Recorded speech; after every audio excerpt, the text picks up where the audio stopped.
श्री भगवान दास तोदी महाविद्यालय के YouTube चैनल पर आप सभी का स्वागत है।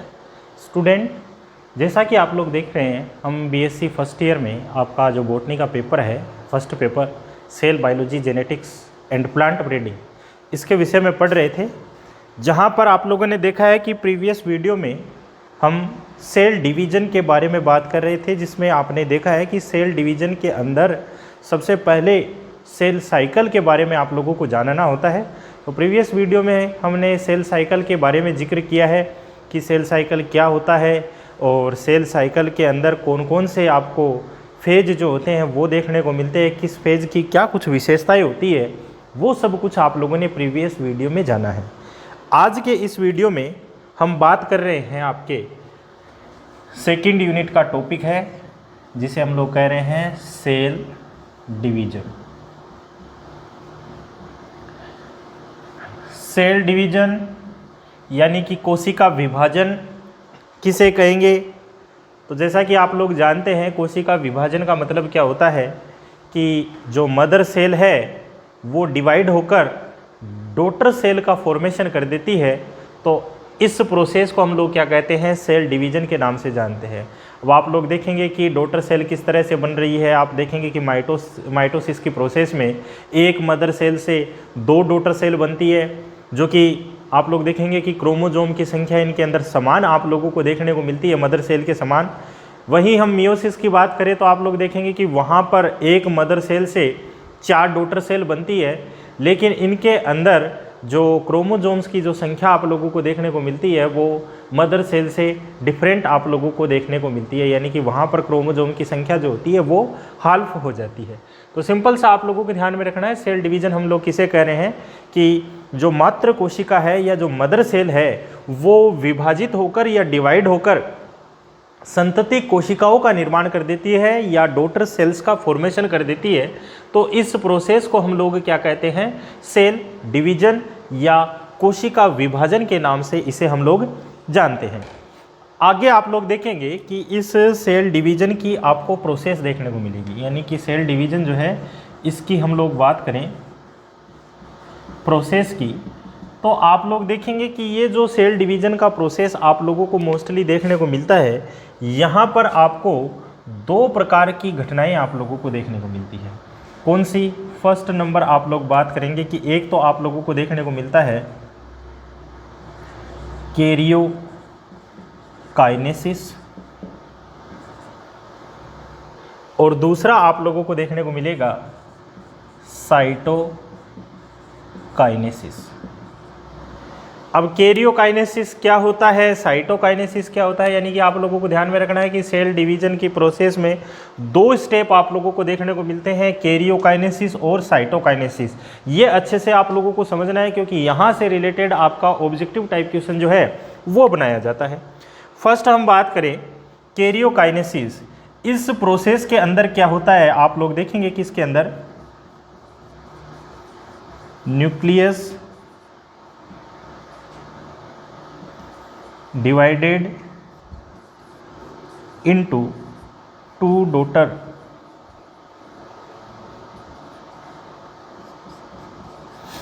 न्यूक्लियस, यानी कि यहाँ पर क्या होता है? केंद्रक विभाजित होकर 2 पुत्री केंद्रकों का निर्माण कर देता है। तो इस चीज़ को हम लोग क्या कह रहे हैं? कैरियोकाइनेसिस। वहीं आप लोग साइटोकाइनेसिस में देखेंगे, यहाँ पर क्या होता है?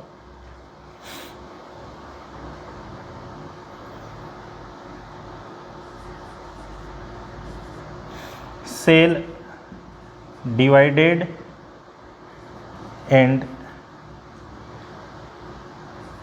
2 डॉटर सेल फॉर्म, यानी कि कोशिका का विभाजन होता है तो यहाँ पर 2 पुत्री कोशिकाओं का निर्माण हो जाता है। साइटोकाइनेसिस में क्या होता है? 2 पुत्री कोशिकाओं का निर्माण हो जाता है, जबकि कैरियोकाइनेसिस में क्या हो रहा है? 2 केंद्रकों का निर्माण हो जाता है। सिंपल भाषा में हम लोग कहें तो आप कहेंगे कि कैरियोकाइनेसिस में क्या होता है कि कैरियोकाइनेसिस यानी कि यहाँ पर न्यूक्लियस का डिवाइडेशन आप लोगों को देखने को मिलता है। अब न्यूक्लियस का डिवाइडेशन कैसे होगा? आप लोग देखेंगे कि न्यूक्लियस के अंदर क्या है? जेनेटिक मटेरियल पाया जाता है, क्रोमोजोम प्रेजेंट है। तो क्रोमोजोम जो है वो डिवाइड होंगे किस तरह से डिवाइड होंगे, उनकी सब फेज जो है वो आप लोगों को देखने को मिलेगी, उनकी हम लोग बात करेंगे। साइटोकाइनेसिस, यहाँ पर आप लोग देखेंगे कि यहाँ पर क्या होता है, साइटोप्लाज्म का डिवाइडेशन होता है, और साइटोप्लाज्म का डिवाइडेशन होता है तो यहाँ पर क्या बन जाती है, 2 डॉटर सेल जो है वो बन जाती है। इसको आप सेल की जगह कीजिएगा, यहाँ पर क्या होता है, cytoplasm. Cytoplasm divided and formed 2 daughter cell. तो सिंपल आप लोगों को ध्यान में रखना है, क्योंकि यहाँ से ऑब्जेक्टिव टाइप क्वेश्चन पूछा जाता है, ये डायरेक्टली क्वेश्चन किया जाता है। कैरियोकाइनेसिस क्या होता है? कैरियोकाइनेसिस का मतलब कि सेल डिवीजन के अंदर केंद्रक का जो विभाजन होता है उसे हम लोग क्या कहते हैं, कैरियोकाइनेसिस। साइटोकाइनेसिस क्या होता है? सेल डिवीजन के अंदर साइटोप्लाज्म का जो डिवाइडेशन होता है उस प्रोसेस को हम लोग क्या कहते हैं, साइटोकाइनेसिस। और साइटोकाइनेसिस के कारण से आप लोग देखेंगे कि एक सेल से 2 सेल का फॉर्मेशन हो जाता है। अब आप लोग देखेंगे कि यहाँ पर जब केंद्रक का विभाजन आप लोगों को देखने को मिल रहा है तो ये विभाजन कुछ सब फेज के रूप में आप लोगों को देखने को मिलेगा, और वो सब फेज कौन सी होगी आप लोगों को ध्यान में रखना है। यहाँ पर कौन सी आप लोगों को देखने को मिलती है, प्रोफेज, मेटाफेज, एनाफेज और टीलोफेज। ये सारी सब फेज जो है जिनके माध्यम से न्यूक्लियर कंटेंट जो है वो डिवाइड होगा, और 2 डॉटर न्यूक्लियस जो हैं उनका फॉर्मेशन आप लोगों को देखने को मिलता है। तो सेल डिवीजन क्या होता है, प्रोसेस ऑफ सेल डिवीजन क्या है, जिसके अंदर आप लोग कैरियोकाइनेसिस, साइटोकाइनेसिस को देख रहे हैं। कैरियोकाइनेसिस किसे कह रहे हैं, साइटोकाइनेसिस किसे कह रहे हैं, कैरियोकाइनेसिस के अंदर क्या चीज़ देखने को मिलती है, साइटोकाइनेसिस में क्या चीज़ देखने को मिलती है, क्या फॉर्म हो रहा है, कौन कौन सी सब फेज आप लोगों को देखने को मिल रही है, ये सारा आप लोगों को ध्यान में रखना है। अब इसके आगे हम लोग बात करते हैं सेल डिवीजन के अंदर ही आपको देखने को मिलेगा टाइप्स ऑफ सेल डिवीजन। कोशिका विभाजन जो है ये मोस्टली कितने प्रकार का आप लोगों को देखने को मिलता है, वो सारा का सारा जिक्र करें हम। आपने कहा सेल डिवीजन के अंदर टाइप्स ऑफ सेल डिवीजन, और टाइप्स ऑफ सेल डिवीजन की बात करें तो आप लोग देखेंगे कि प्रोकैरियोट और यूकैरियोट्स, इनके अंदर जो सेल डिवीजन आप लोगों को देखने को मिलता है मोस्टली, वो आपको 3 प्रकार का सेल डिवीजन देखने को मिलता है, जिसे हम लोग क्या कहेंगे, first number amitosis, second number mitosis, और थर्ड नंबर मियोसिस। तो 3 प्रकार के सेल डिवीजन होते हैं, एमाइटोसिस, माइटोसिस और मियोसिस। एमाइटोसिस, इसका दूसरा नाम आप लोगों को देखने को मिलेगा, इसे कहेंगे हम लोग डायरेक्ट सेल डिवीजन। इसी तरह से माइटोसिस को हम लोग कहेंगे इनडायरेक्ट सेल डिवीजन, जबकि मियोसिस को आप लोग कहेंगे रिडक्शन सेल डिवीजन या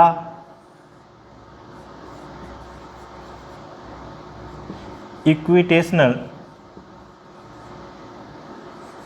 सेल डिवीजन।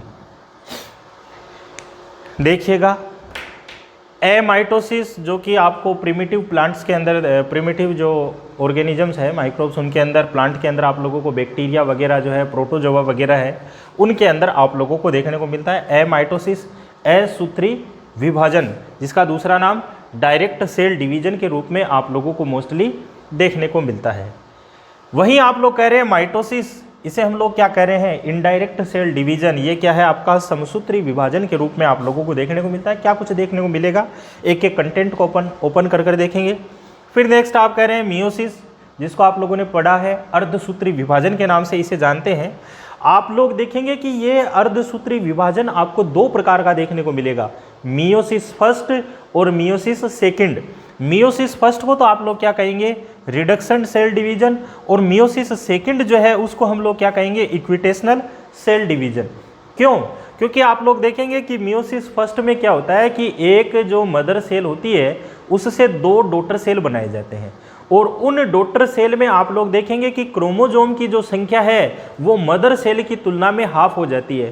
तो वहाँ पर क्रोमोजोम का जो है न्यून होना, इस कारण से हम इसे क्या कह रहे हैं, रिडक्शन सेल डिवीजन के नाम से जान रहे हैं, क्योंकि गुणसूत्रों की संख्या आपको आधी जो है वो मदर सेल की तुलना में देखने को मिल रही है। दूसरा, मियोसिस फर्स्ट होने के बाद में हो रहा है मियोसिस सेकंड, जहां पर आप लोग देखेंगे कि जो 2 डॉटर सेल बनी थी इनके अंदर फिर से डिवाइडेशन हुआ, और फिर से डिवाइडेशन होने से फिर क्या है, ये समसूत्री विभाजन के जैसा देखने को मिल रहा है। यानी कि यहाँ पर क्रोमोजोम की संख्या जैसी आप लोगों को देखने को मिली थी उनसे किसी प्रकार का हाल्फ जो है वो नहीं होगा, सेम टू सेम आप लोगों को उसी पैटर्न के अंदर क्रोमोजोम देखने को मिलते हैं। तो इसे समानकारी विभाजन के नाम से भी हम लोग जानते हैं। तो ये सारा का सारा आप लोगों को ध्यान में रखना है कि टाइप्स ऑफ सेल डिवीजन की बात की जाती है तो 3 प्रकार के टाइप जो है वो आप लोगों को देखने को मिलते हैं। सबसे पहले हम बात करते हैं आपका एमाइटोसिस, या इसे हम लोग कह रहे हैं कि डायरेक्ट सेल डिवीजन जो है ये क्या होता है और इसके अंदर क्या कुछ घटनाएं जो हैं वो आप लोगों को देखने को मिलती है। तो यहाँ पर आप लोगों को ध्यान में रखना है कि एमाइटोसिस या असूत्री विभाजन ये कहाँ पर देखने को मिलता है, आपका प्रिमिटिव ऑर्गेनिज्म में देखने को मिलता है, जिसके अंदर आप लोगों के मोस्टली क्या आता है, आप लोग देखेंगे कि इसके अंदर BGA ब्लू ग्रीन एल्गी है, या फिर आपका क्या है प्रोटोजोआ है, ये सारे के सारे, या बैक्टीरिया जो है उनके अंदर आपको क्या देखने को मिलता है, एमाइटोसिस की घटनाएं जो हैं वो आप लोगों को देखने को मिलती है। अगर हम बात करें कि इसकी खोज किसके द्वारा की गई है, तो आप लोगों को ध्यान में रखना है कि एमाइटोसिस जो है इसकी खोज किसके द्वारा की गई है, साइंटिस्ट का नाम ध्यान में रखना है, रीमेक के द्वारा इसकी खोज जो है वो की गई है। तो क्लियर है, ये 2 बातें आप लोगों को ध्यान में रखनी है। एमाइटोसिस, असूत्री विभाजन, इनके अंदर देखने को मिलता है, खोज जो है वो किसके द्वारा हुई है, रीमेक के द्वारा हुई है। अब इस प्रोसेस के अंदर होता क्या है एक्चुअली, आप लोग देखेंगे कि यहाँ पर क्या होगा, मान लीजिए कि ये आपकी एक सेल है और सेल के अंदर ये न्यूक्लियस आप लोगों को देखने को मिल रहा है।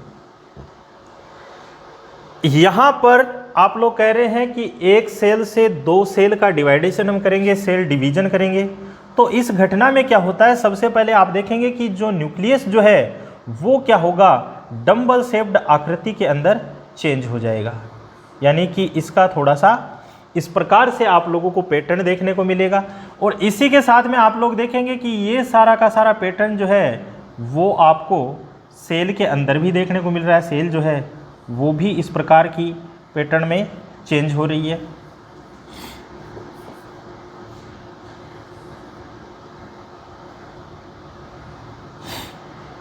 कहने का मतलब यहाँ पर क्या होता है, एमाइटोसिस की घटना के अंदर न्यूक्लियस या जो सेल मेम्ब्रेन है इनका अंदर की तरफ आपको कंस्ट्रक्शन या संकुचन देखने को मिलेगा। ये अंदर की तरफ संकुचित होंगे, और संकुचित होंगे तो आप लोग देखेंगे कि ये वाला पार्ट जो है इसकी लंबाई जो है वो मोस्टली बढ़ जाती है।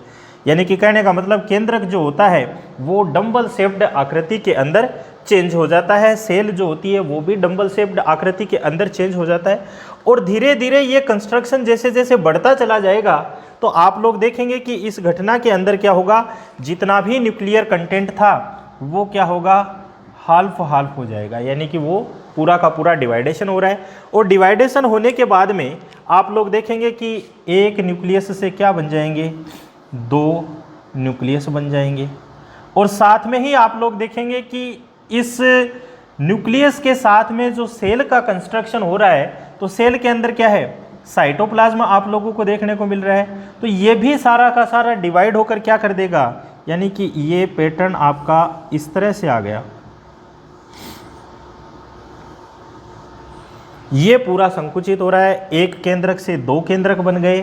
साथ में ही आप लोग देख रहे हैं कि ये सेल जो है इसका भी संकुचन के कारण से इस तरह का पैटर्न आ गया। तो ये भी क्या हो रही है, एक सेल से दो सेल में चेंज हो जाएगी।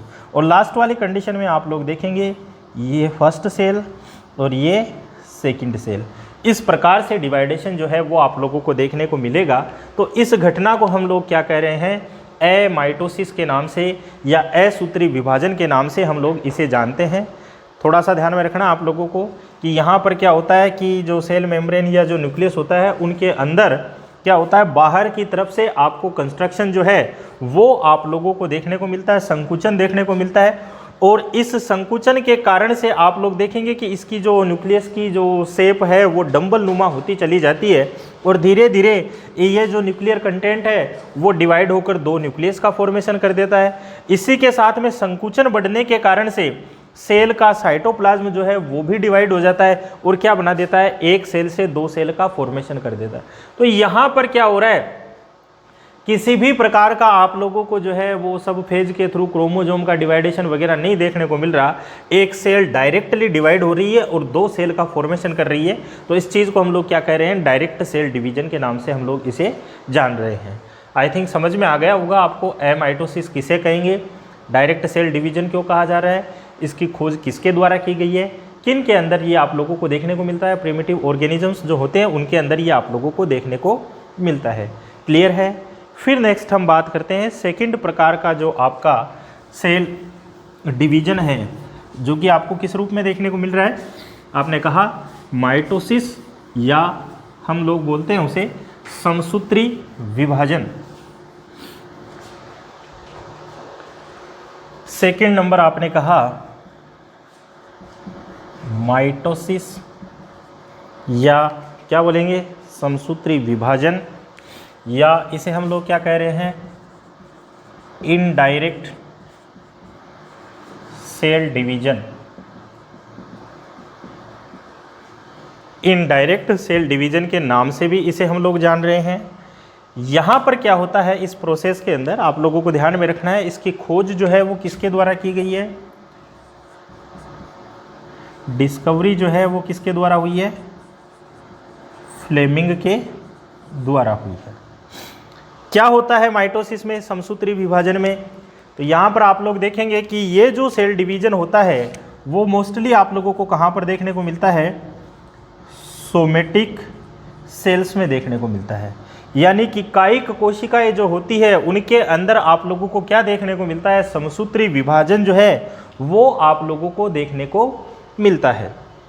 दूसरी बात आप लोग देखेंगे कि इस प्रकार के डिवाइडेशन के अंदर एक मदर सेल जो है वो डिवाइड होकर दो डॉटर सेल का फॉर्मेशन कर देती है और जो दो डॉटर सेल बनी है इन डॉटर सेल के अंदर आप लोग देखेंगे कि क्रोमोसोम की जो संख्या देखने को मिल रही है वो इनके मदर सेल के समान आप लोगों को देखने को मिलती है, या हम ये कह सकते हैं कि मदर सेल के समान ही डॉटर सेल का फॉर्मेशन जो है वो आप लोगों को देखने को मिलता है। तो ऐसे डिवाइडेशन को हम लोग क्या कह देते हैं, माइटोसिस या समसूत्री विभाजन, जो कि कहाँ पर देखने को मिलता है, सोमेटिक सेल के अंदर आप लोगों को देखने को मिलता है। किसके द्वारा डिस्कवर किया गया है, फ्लेमिंग के द्वारा डिस्कवर किया गया है। अब ये जो माइटोसिस की घटना होगी आप लोग देखेंगे कि ये माइटोसिस जो है वो दो स्टेप में आप लोगों को देखने को मिलेगा। फर्स्ट नंबर आप कहेंगे कि फर्स्ट नंबर आपको देखने को मिलता है इंटरफेज, या इसका दूसरा नाम इसे हम लोग क्या कहते हैं, रेस्टिंग स्टेज, या क्या बोलेंगे, मेटाबॉलिक एक्टिव फेज। यानी कि एक तो यहाँ पर इंटरफेज की घटना आप लोगों को देखने को मिलेगी, फिर दूसरा आप लोग देखेंगे कि यहाँ पर क्या देखने को मिलता है, सेकंड नंबर आपको देखने को मिलेगा काइनेटिक फेज, या दूसरा नाम दे इसे हम लोग डिवाइडिंग फेज, विभाजनकारी अवस्था। और इस डिवाइडिंग फेज को आप देखेंगे कि इसे फिर से हम दो भागों में डिवाइड करेंगे। कौन सा, फर्स्ट नंबर आपने कहा कैरियो काइनेसिस। और कैरियोकाइनेसिस में आपने कहा है इसके अंदर फिर से आपको सब फेज देखने को मिलती है, कौन सी? प्रोफेज, फिर मेटाफेज, फिर एनाफेज और फिर टीलोफेज। और दूसरा आपको यहाँ पर क्या देखने को मिलता है? साइटोकाइनेसिस। ये सारा का सारा पैटर्न आप लोगों को कहाँ पर देखने को मिलता है? माइटोसिस की घटना के अंदर। थोड़ा सा देखते हैं अपन इसको। माइटोसिस आपने कहा कि ये 2 स्टेप में होता है। इंटरफेज जिसको हम लोग कहते हैं रेस्टिंग स्टेज, या इसको क्या बोलते हैं? Metabolically active phase. कल आपने सेल साइकिल पढ़ा था, तो सेल साइकिल में आपने देखा है कि यहाँ पर क्या होती है? सेल जो होती है वो रेस्टिंग स्टेज में आप लोगों को देखने को मिलती है। और यहाँ ये मेटाबॉलिकली एक्टिव फेज के रूप में इसलिए जानी जाती है क्योंकि यहाँ पर क्या होती है? विभाजन की तैयारियाँ जो हैं वो आप लोगों को देखने को मिलती है। अब विभाजन की तैयारियाँ किस प्रकार से देखने को मिलेगी? तो आपने कहा था कि होवार्ड और पेल्क जो है इन्होंने क्या किया था? इंटरफेज को और सब फेज के अंदर डिवाइड किया था। कौन कौन से सब फेज?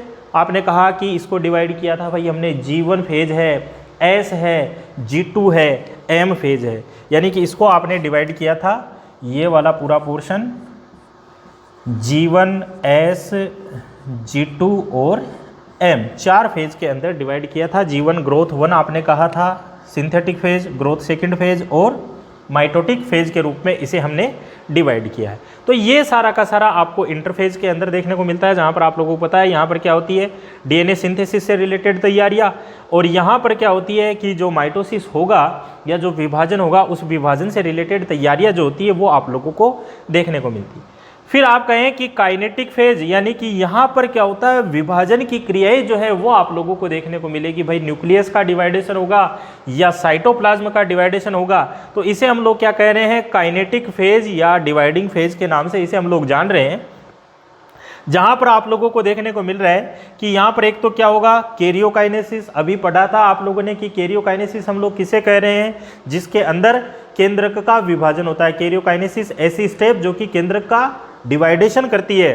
तो कैरियोकाइनेसिस आप लोग देखेंगे कि केंद्रक का जो विभाजन होता है वो कुछ सब फेज के थ्रू आप लोगों को देखने को मिलता है। सेल डिवीजन के अंदर कैरियोकाइनेसिस के लिए कुछ सब फेज होती है जो कि आप लोगों को देखने को मिलती है, जिसे हम लोग क्या कहेंगे? प्रोफेज। यहाँ पर कुछ अलग एक्टिविटी देखने को मिलेगी, आगे हम लोग इसका डिस्कस करेंगे कि प्रोफेज के अंदर क्या कुछ देखने को मिलता है। मेटाफेज, इसके अंदर कुछ अलग फीचर्स आप लोगों को देखने को मिलेंगे। एनाफेज, यहाँ पर कुछ अलग देखने को मिलेगा। और टीलोफेज, यहाँ तक आप लोग देखेंगे कि टीलोफेज के माध्यम से जो है एक न्यूक्लियस डिवाइड होकर 2 न्यूक्लियस का फॉर्मेशन जो है वो कंप्लीट कर देगा। तो ये कैरियोकाइनेसिस कर दिया आपने, केंद्रक का विभाजन कर दिया। अब केंद्रक का विभाजन तो कर दिया, लेकिन एक केंद्रक से 2 केंद्रक तो बना लिए, लेकिन एक सेल से 2 सेल नहीं बने। तो यहाँ पर अपने को क्या करना पड़ेगा? साइटोप्लाज्म का डिवाइडेशन। साइटोप्लाज्म का डिवाइडेशन क्या कहला रहा है? साइटोकाइनेसिस। और इस साइटोकाइनेसिस के माध्यम से हम लोग क्या कर लेंगे? एक सेल से 2 सेल का फॉर्मेशन कर लेंगे। तो ये सारा का सारा आपको माइटोसिस के अंदर देखने को मिलता है। आगे हम इनका जिक्र करेंगे कि इन सब फेज जो आप लोगों को देखने को मिल रही है इनके अंदर क्या कुछ आप लोगों को देखने को मिलता है, उसका हम नेक्स्ट वीडियो में जिक्र करेंगे। तब तक के लिए धन्यवाद।